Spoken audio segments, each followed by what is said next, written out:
Okay, pangatlong araw na ng linggong ito at tingnan nyo naman yung boses ko, medyo husky na o medyo malat na siya. So, ako ay napaka-blessed at napaka-thankful sa aming principal dahil ito at wish granted na binigyan niya ako nitong wireless lapel na to. Pangarap ko lang to dati pero natupad na siya. So, ang ganda niya, meron tong tatlong kulay. So, merong black, white, and pink. So, actually, ako ang pina-order niya nito dahil sabi ko gusto ko ng wireless. Dalawang kinder teachers kaming binigyan nito dahil talagang kailangan na siya sa pagtuturo. So, ngayon first time ko lang magkaroon ng lapel at yung mga dating lapel na nakikita ko ay may mga nakakabit pa dito sa tenga tapos nakaganito dito. So, ito hindi na kasi modern na siya. So, meron na siyang dalawang microphone na kasama.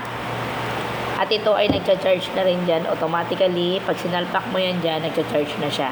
Pag sinarge mo tong lapel na to, ay nagcha-charge na rin itong mic niya. So, yung mic nga pala nito ay magnetic na. So, ganito lang siya. Ikakabit mo lang siya dyan. Tapos yung kabila ay ilalagay mo sa kabilang side ng iyong damit. So, ayan. Tapos, meron din siyang mga button dito. Ayan. May play button at may pause button at may fast forward. So, ayan. So, kailangan mo lang siyang pihitin.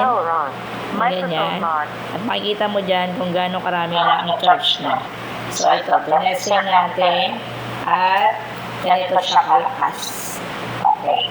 Tapos, Type-C ang kanyang charging port. Kaya naman, madali lang siyang i-charge.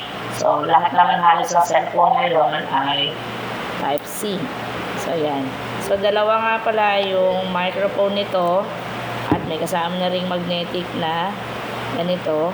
Kasi ito ay pwede mong ipagamit sa estudyante. So, thank you Ma'am Jenny sa pagtupad ng aking pangarap para sa wireless lapel. So, kung ikaw ay teacher, mamili ka natin na ito dahil ito ay malaking tulong sa pagtuturo mo. Ayan, ilalagay ko dyan ang link. Ano pang hinihintay mo? Andiyan, ilalagay ko ang link.